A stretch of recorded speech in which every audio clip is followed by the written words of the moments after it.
আপনারা জানেন যে এই যে বর্তমান যে নির্বাচিত যে বিএনপি সরকার, এই সরকারের প্রধান মাননীয় প্রধানমন্ত্রী তারেক রহমান দীর্ঘ 17 বছর লন্ডনে থাকার পরে তিনি যখন বাংলাদেশের মাটিতে প্রত্যাবর্তন করেছিলেন, তখন তিনি জনগণের সামনে বলেছিলেন যে আই হ্যাভ এ প্ল্যান। যে তিনি দেশবাসীর সামনে বলেছিলেন যে বাংলাদেশকে একটি উন্নত, আধুনিক, দুর্নীতিমুক্ত গণতান্ত্রিক রাষ্ট্র করার জন্য তিনি কিছু পরিকল্পনা করেছেন। তাহলে আমরা এই যে মাননীয় প্রধানমন্ত্রীর কাছে যে খোলা চিঠিটি দিতে চাই, যে তার প্ল্যানের মধ্যে এই যে বিদ্যুৎ খাতে যে সীমাহীন অনিয়ম, দুর্নীতি, লুটপাট, অপচয় হচ্ছে, সেটি সম্পর্কে তিনি কি ভেবেছেন।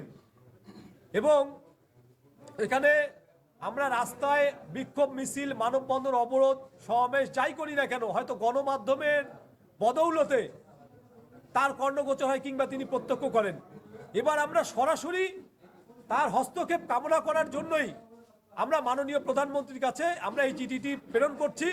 এবং আমরা মাননীয় প্রধানমন্ত্রী, তিনি তো বলেছিলেন, আপনারা দেখেছেন যে নির্বাচনের পরে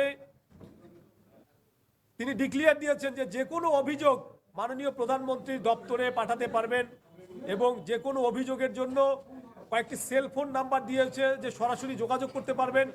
তাহলে দেশের কোটি কোটি মানুষ যে বিদ্যুতের যে ভয়াবহ যে সমস্যায় নিপতিত, সেই কোটি কোটি মানুষের স্বার্থে আমরা যে খোলা চিঠিটি মাননীয় প্রধানমন্ত্রী বরাবর আমরা প্রেরণ করছি, আমরা প্রত্যাশা করি, আমরা আশাবাদ ব্যক্ত করি, নিশ্চয়ই এই খোলা চিঠিটি সম্পর্কে প্রধানমন্ত্রী তার একটি দিক নির্দেশনামূলক বক্তব্য রাখবেন এবং গণ যে আকাঙ্ক্ষা, সেই আকাঙ্ক্ষার প্রতিফলন ঘটাবে।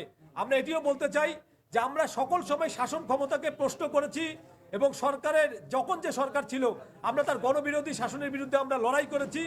এই হয়রানিমূলক এবং গ্রাহক শোষণের প্রিপেড মিটার বাতিলের দাবিতে আমরা রংপুর মহানগর নাগরিক কমিটির তরফ থেকে দীর্ঘদিন থেকে আন্দোলন করছি এবং শুধু রংপুরেই নয়, সারা দেশের বিদ্যুৎ গ্রাহকরা এই বিতর্কিত প্রিপেড মিটারের বিরুদ্ধে আন্দোলনে নেমেছে।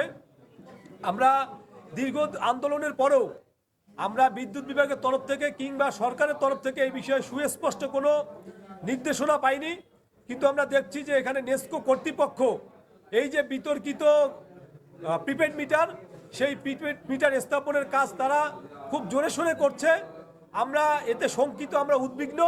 আমরা মনে করি যে এর মধ্যে দিয়ে আসলে গ্রাহকরা দীর্ঘমেয়াদী একটা ভোগান্তির মধ্যে পড়বে এবং একটা দীর্ঘমেয়াদী শোষণের মধ্যে পড়বে। সেই কারণে আমরা বর্তমান যে সদ্য নির্বাচিত মাননীয় প্রধানমন্ত্রী জনাব তারেক রহমানের উদ্দেশ্যে আমরা রংপুর মহানগর নাগরিক কমিটির পক্ষ থেকে এই খোলা চিঠিটি আমরা প্রেরণ করছি।